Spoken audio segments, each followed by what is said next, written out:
What kind of car is it? It's a Volkswagen.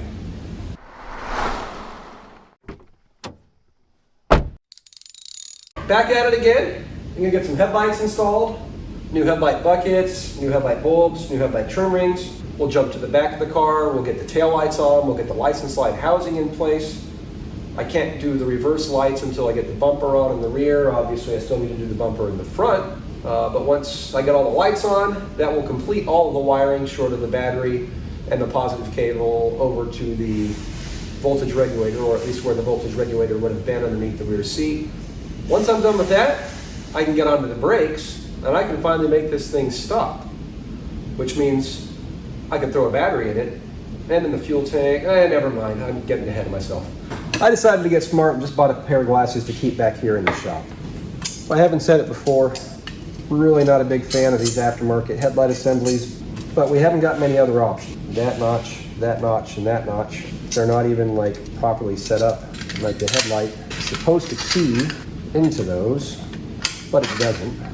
I'm gonna actually cut these slots down and bend that tab so that this actually sits further down. So, a couple of ever so slightly cut in edges opposite of the screws, and then a pair of bullnose pliers and linesman's pliers and bend the tabs flat, and the headlight actually properly sits and is keyed correctly in the assembly. So now with that task handled, let's see if we can get the trim ring on. All right, they're not horribly out of place. Looking at our adjustment, you can see that we're way down here, way up here. We'll see how well these adjusters adjust. It's not horrible. Now we're flatter all the way around. I think they bend these things down just to make it flat for shipping, but these springs should be pulling back. That'll prevent, keep it a little bit firmer in place. So from here,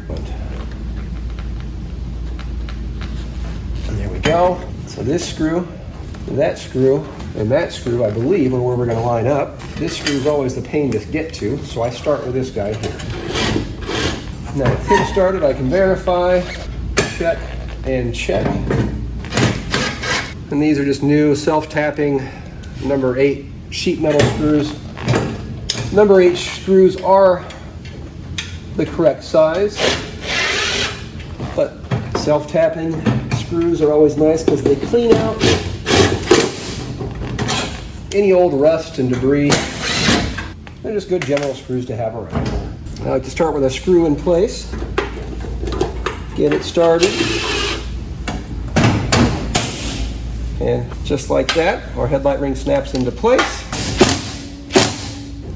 and that headlight's ready to go. So the assemblies, now that I go back and I actually deal with having to make it fit, the assemblies aren't bad, other than those 3 slots not being cut deep enough. A couple seconds with a cut-off disc, cut them down about 1/4 inch, bend the tabs back, and from there, they actually fit all right. Just make sure to bend those retaining springs out on the back sides. After that, everything else fit well enough.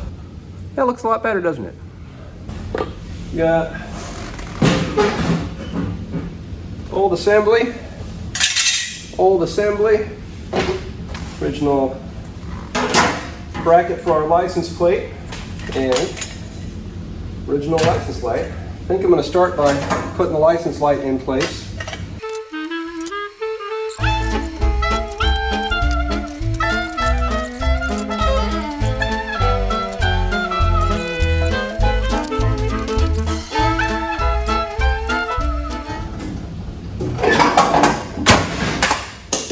Alright,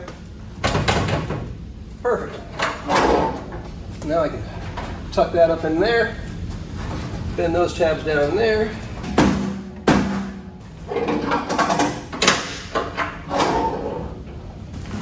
That's good. I got a couple holes here, don't I? Well, I got a Volkswagen emblem for those. Might as well put it on, right?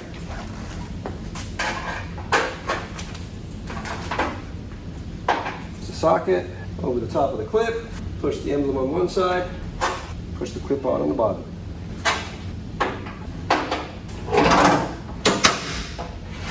All right, let's do some taillights. I don't know, should I bang this fender out or not? I mean, I've got a hammer. Let's see what happens, right?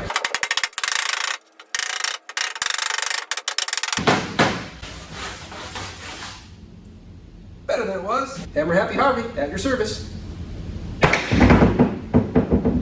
I had to put new lenses on. The other ones were so fogged up that when the lights came on, you could barely see them. So for safety's sake, I put new lenses on. I'm sorry. When we're hooking up the wires, black is your turn signal. Remember that black, white, black, green up at the front at the turn signal switch? That indicates turn signal. Well, black and red, well, we got red. That's going to be our brake light. And then we have the white, black, and the white, red wires. Well, white, that's going to be your running light. Top bulb is our turn signal, and the bottom bulb is going to be our running light, low filament, and our brake light, high filament. And before I bolt this to the fender, I am going to power this light up, and then I'll probably have to bend these tabs up because they don't seem like they're lining up. Running light, brake light, turn signal. If you're looking at the back side, left side is going to be your brake, the right side will be your running light, top is your turn signal. I should really get some fender bolts on these fenders. What do you guys think? Fender beading or no fender beading? I can't decide. I've got one piece of fender beading on this car, but the rest of the fender beading is all missing. And I'm gonna have to put new window seals in it, so we are gonna have some new seals. I'm using original seals here, I'm using original seal here. We've got the original turn signal seals up front. I don't know, I can't decide. You guys let me know in the comments below. Fender beading or no fender beading? I'm not even gonna do a poll on this one, at least a public poll. It's just gonna be on the comments. Whatever I get the most votes for, fender beading or no fender beading, is what we'll do. That taillight's working, or, it's working and it's installed. Let me do that one. Yeah, see over here? We've got a nice piece of original fender beading. I don't have the rest of them though. I wish we had the rest of them, but I don't.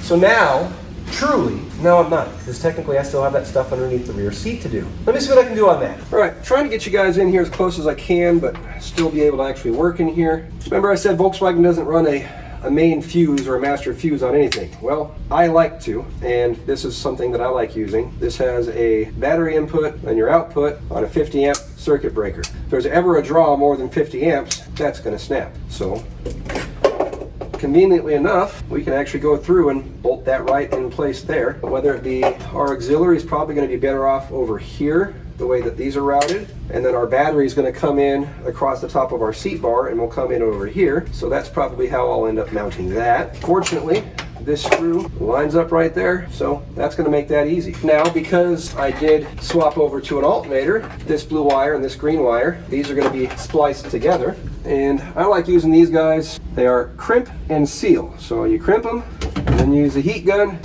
and they shrink, and they actually glue onto the wire. And now, we've got a nice sealed connection between those two wires. And I'm flushing out the gas tank right now. Let me take a look at that, make sure it's good. Yeah, it looks good.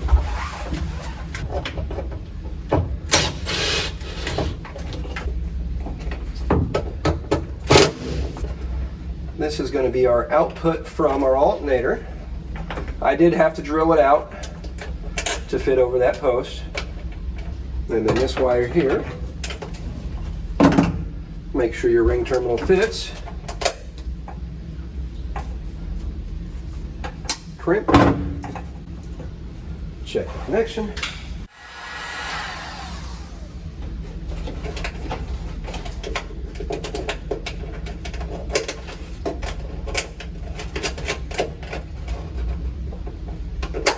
We've got a master shutoff and a main fuse, or in this case, a main circuit breaker for all the power in our car after the battery. Again, something Volkswagen never did.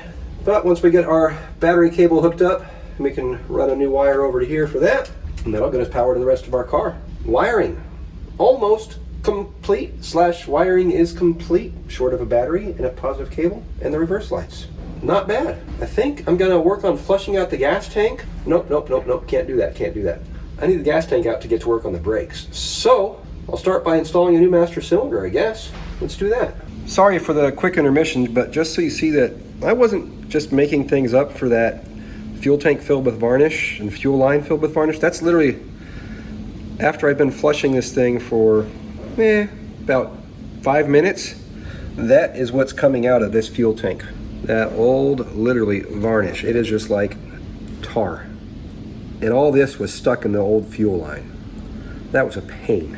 And there's some more as we're continuing to flush this tank. Woo. Picky. All right, well, my microphone adapter to my phone has broken again, so my apologies on the audio. I'm gonna get a better one on order. But for now, hopefully you guys can see what I'm doing, and hopefully I can do what I'm doing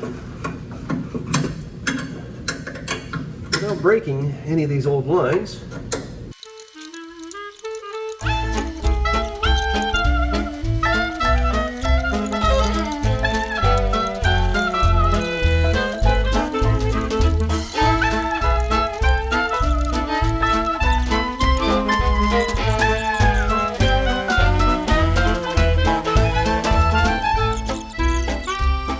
But anyway, that's all for this. I'm gonna run inside and loosen up these two bolts from the inside, and then this master cylinder will be able to come out.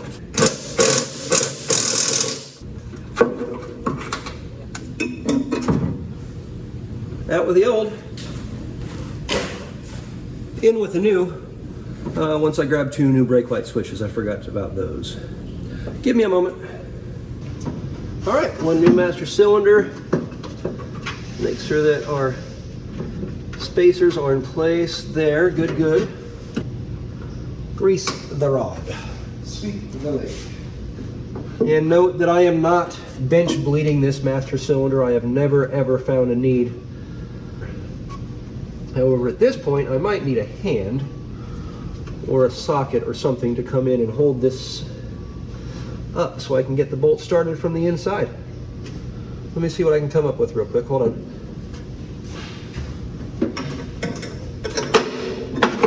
That might do. I'm not holding my breath, but we'll try.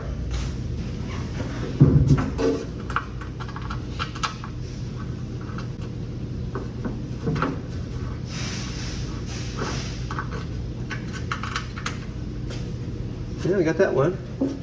Let's give that one a little bit of a rest. See if I can get that back one. I'd say that's affirmative.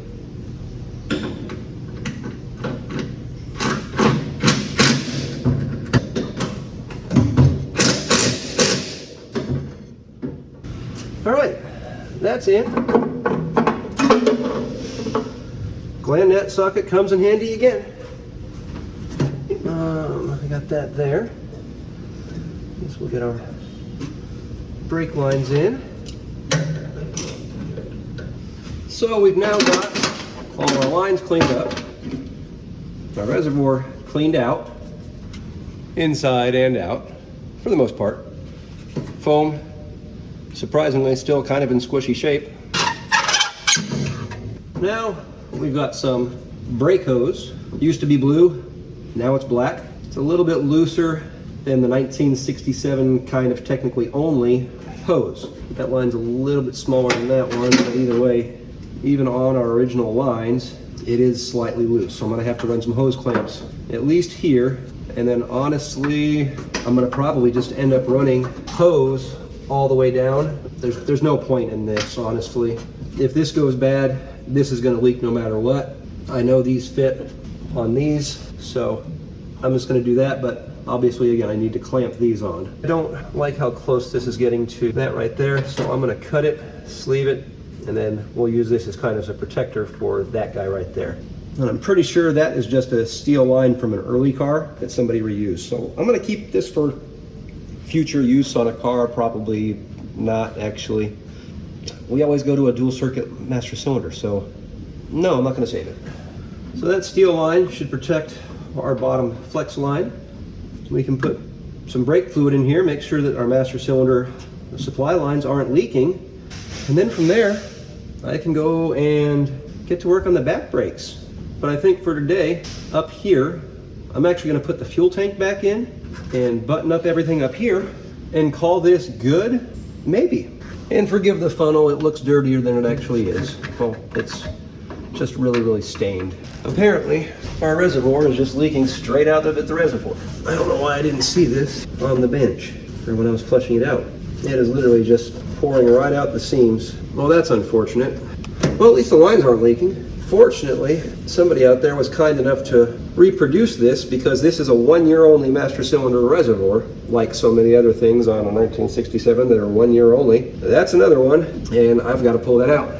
All right, before I installed this one, I made sure that I filled it up with fluid ahead of time and made sure that it didn't leak ahead of time. Now it's just going to leak on this thing right now with a little bit of fluid I have in there. There we go. So I get that in place and get those lines set over. Is it as cool as the original ones? No, but if it doesn't leak brake fluid everywhere, that's cooler, I guess, right? One of my buddies back from my younger days, he had a 1967, and he forever, as long as he owned that car, fought with that leaking reservoir, and back then they didn't make replacements.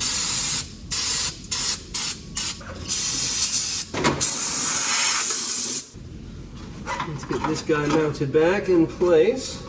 Finally, I can put a fuel line on here, hook it back to the gas tank, and bolt in a fuel tank. I'm gonna do one more double check on everything. No leaks. Fuel line grommet there, new hose is there. Steering dampener has no issues or shows no signs of leaks. No pitting on the shaft. I think I'm ready to put a fuel tank in. Now that the stock fuel tank is flushed out, I'm gonna put a new tap in it and set it in place.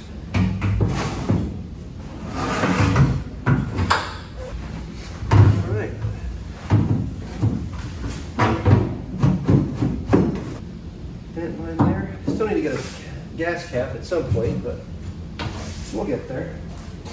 I'm not going to bother bolting it in place just yet until after all the brakes are bled, but at least now it looks like it's run.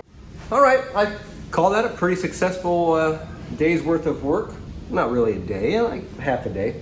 Got our headlights installed after modifying the aftermarket headlight receiving assemblies. Not too big of a deal, but you got to do what you got to do to get those things to fit. After that, it was pretty straightforward. We got the tail lights on, we got the license light housing on, license plate bracket on. Did we do anything else at the back of the car? No, I think that was it at the back. We got a new master cylinder installed and a new brake fluid reservoir installed, along with some new feed lines down to the master cylinder. So at this point, I'm ready to start working on the back brakes, and then I can go through and bleed the whole system and finally have brakes in this car. That'll be nice. And then I can put a battery in it and fuel in the gas tank. Then, once I put a seat in it, I can go for a drive. Until then, I'll keep working. And even after then, I'll probably still have work to do. Later, guys.